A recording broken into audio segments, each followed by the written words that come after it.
गणपती उत्सव जवळ येत आहे आणि या गणपती उत्सवामध्ये गोडधोड पदार्थ होतोच.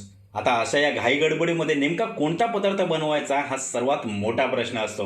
तर मित्रांनो, अगदी साध्या सोप्या पद्धतीने आजच्या रेसिपीमध्ये तुम्हाला एक खीर दाखवणार आहोत. ही खीर मित्रांनो एकदम स्पेशल आहे, कारण का यामध्ये आपण वेगवेगळे कॉम्बिनेशन्स केलेले आहेत, ज्यामुळे तुमची पाहुणे मंडळी या खीरीला एकदम मनापासून पसंती देतील. नमस्कार मित्रांनो, मी आणि माझी आई तुम्हा सर्वांचं आजच्या रेसिपीमध्ये खूप मनापासून स्वागत करीत आहोत. आजची रेसिपी आहे साबुदाण्याची खीर आणि तुम्ही पाहतात आपला घरचा स्वाद.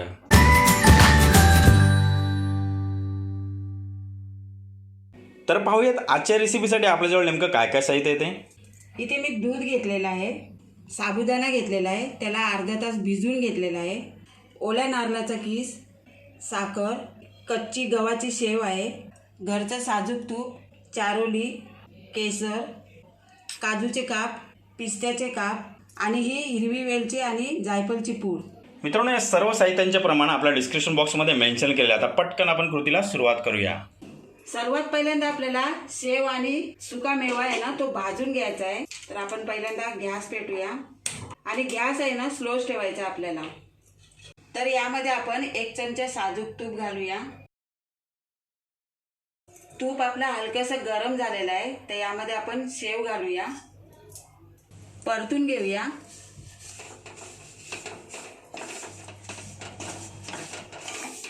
मित्रांनो, ही स्टेनलेस स्टीलची कढई आहे, त्यामुळे आपल्याला गॅस आहे ना हा स्लोच ठेवायचा आहे. ही बघा आपल्या हलकीशी शेव भाजत आलेली आहे. तर आपण हा सुका मेवा आहे ना तो सुद्धा यामध्ये घालूया,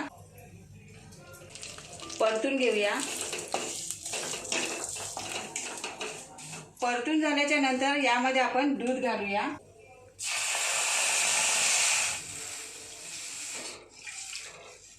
त्यानंतर आपण यामध्ये केसर घालूया. चला आता आपण एकजीव करून घेऊया. आणि तुम्हाला जर नंतर केसर घालायचं असेल ना तर दुधामध्ये भिजवून ठेवायचा. हो, आणि सुरुवातीलाच घालायचं असेल तर त्याची काही आवश्यकता नाही आहे, कारण का उकळीसोबत चांगला केसरचा रंग आहे तो या खिरीमध्ये उतरून जाईल. आणि आता आहे ना हलकीशी आपल्याला खिरीला उकळी आणायची आहे. आता तुम्ही पाहू शकता खिरीला चांगली उकळी आलेली आहे.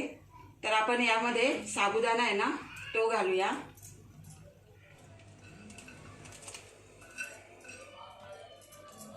आणि हा ओल्या नारळाचा किस. त्यानंतर ही साखर घालायची आहे. साखर मित्रांनो आपल्या गोडीनुसार घालायचे. आता पुन्हा एकजीव करून घ्यायचे आपल्याला आणि सारखं ढवळत राहायचं आहे, कारण याच्यामध्ये साबुदाणा आहे ना तो चिकट होतो. वा, ह्यामध्ये आपण अगोदर केसर घातलेलं आहे, त्याचा छानपैकी रंग उतरलेला आहे. आणि हो, सर्वात महत्त्वाचं म्हणजे तुम्ही ही खीर आहे ना उपासाला सुद्धा खाऊ शकता. पण एक गोष्ट लक्षात ठेवायची की याच्यामध्ये मी शेव घातलेली आहे ती घालू नका. आणि मित्रांनो, ही जर कढई तुम्हाला ऑर्डर करायची असेल किंवा या कढईचा संपूर्ण रिव्ह्यू बघायचा असेल तर लिंक मी डिस्क्रिप्शन बॉक्समध्ये दिलेली आहे. नक्की ऑर्डर करून घ्या आणि तुमच्या किचनसाठी ही कढई आवर्जून मागून घ्या.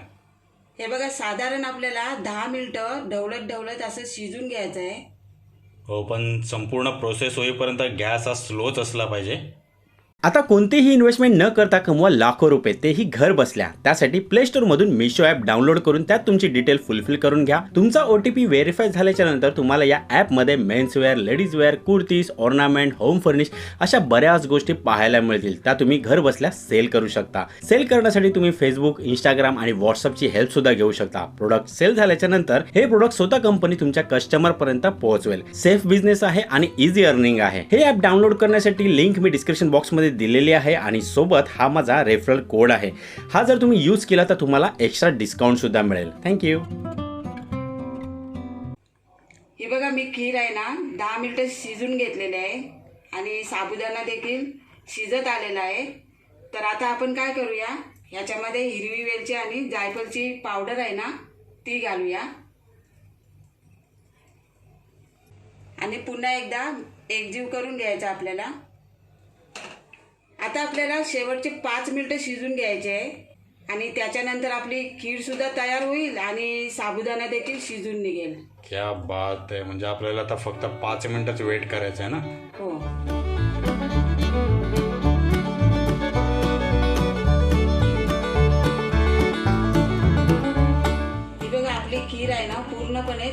झालेले आहे आणि साबुदाणा देखील शिजलेला आहे. आता आपण गॅस बंद करूया.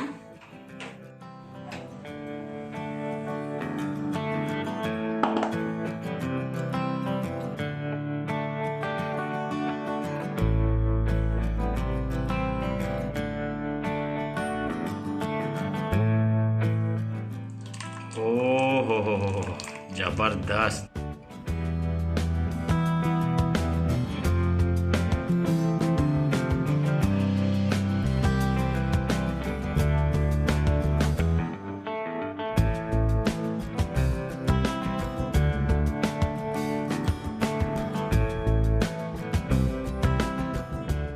पाहिलीत मित्रांनो किती झटपट होणारी रेसिपी आहे ना. मग येत्या गणपती उत्सवामध्ये या खिरीचा आनंद नक्की घ्या. पण त्या अगोदर आपल्या आजच्या रेसिपीचा हा व्हिडिओ आवडला असेल तर व्हिडिओला लाईक करायचा, शेअर करायचा आणि जर तुम्ही आपल्या चॅनलवरती नवीन असाल तर पटकन चॅनलला सबस्क्राईब करून घ्या आणि बाजूची बेल आयकॉन प्रेस करायला विसरू नका, कारण अशाच मस्त की साध्या सोप्या इझी रेसिपीज खास तुमच्यासाठी या चॅनलवरती येत असतात. मित्रांनो, हाच व्हिडिओ जर तुम्ही आपल्या फेसबुकवरती पाहत असाल तर आमचा फेसबुक पेज लाईक करायला सुद्धा विसरू नका. चला, अशीच एक साधी सोपी रेसिपी घेऊन पुढच्या नेक्स्ट व्हिडिओमध्ये आपण लवकरच भेटूया. वेळ काढून आजच्या रेसिपीचा हा व्हिडिओ पाहिल्याबद्दल थँक्यू.